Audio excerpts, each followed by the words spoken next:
aiwa apa tiri kukampani chaiyo handiti kampani chaiyo ndine handiti jimli ndo kwaunotora drivers license rako zvisina haso kubva kumunhu asingazive kuti motikari inotorwa sei unongoya kuchimli handiti wotobva watotora drivers license yako muzukuru so ndo kana nasekuru tiri kutodi nasekuru ndo kwavari toriwo vachitoita zvemaleseni so iwo hautenderwe kurega kuuya uzotora license kuno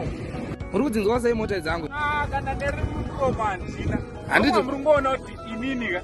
mukaonawo sekuru munhu wemudhara ari kudhiraivha motikari zviri easy kudai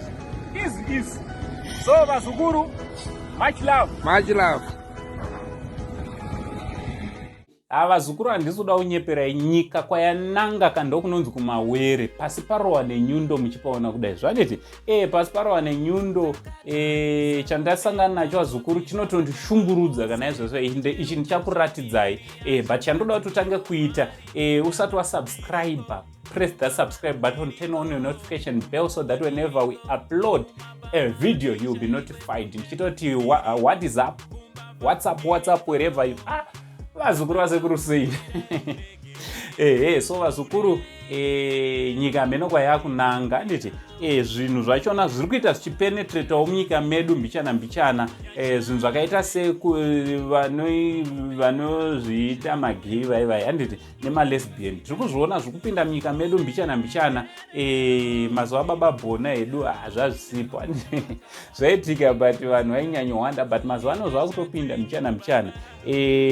ichi chandasangana nacho mafotos ari panapa South Africa uko vazukuru varume vakanga vakutoita zvepabonde papublic train station apo handiti pamuri kuona chinova chinhu chinorwadza vazukuru kuti kana huipi huori zvinhu zvinonyangadza kudai izvi zvakuitikwa papublic nyika yedu iri kuenda kupa vazukuru handiti zvinova zvinhu zvinorwadza ameno imunofungeiwo nazvo vazukuru haasiriwo here mazuva ekupedzisira akatorehwawo atatopinda mazuvi kuti kana varume vakuita zvakadai papublic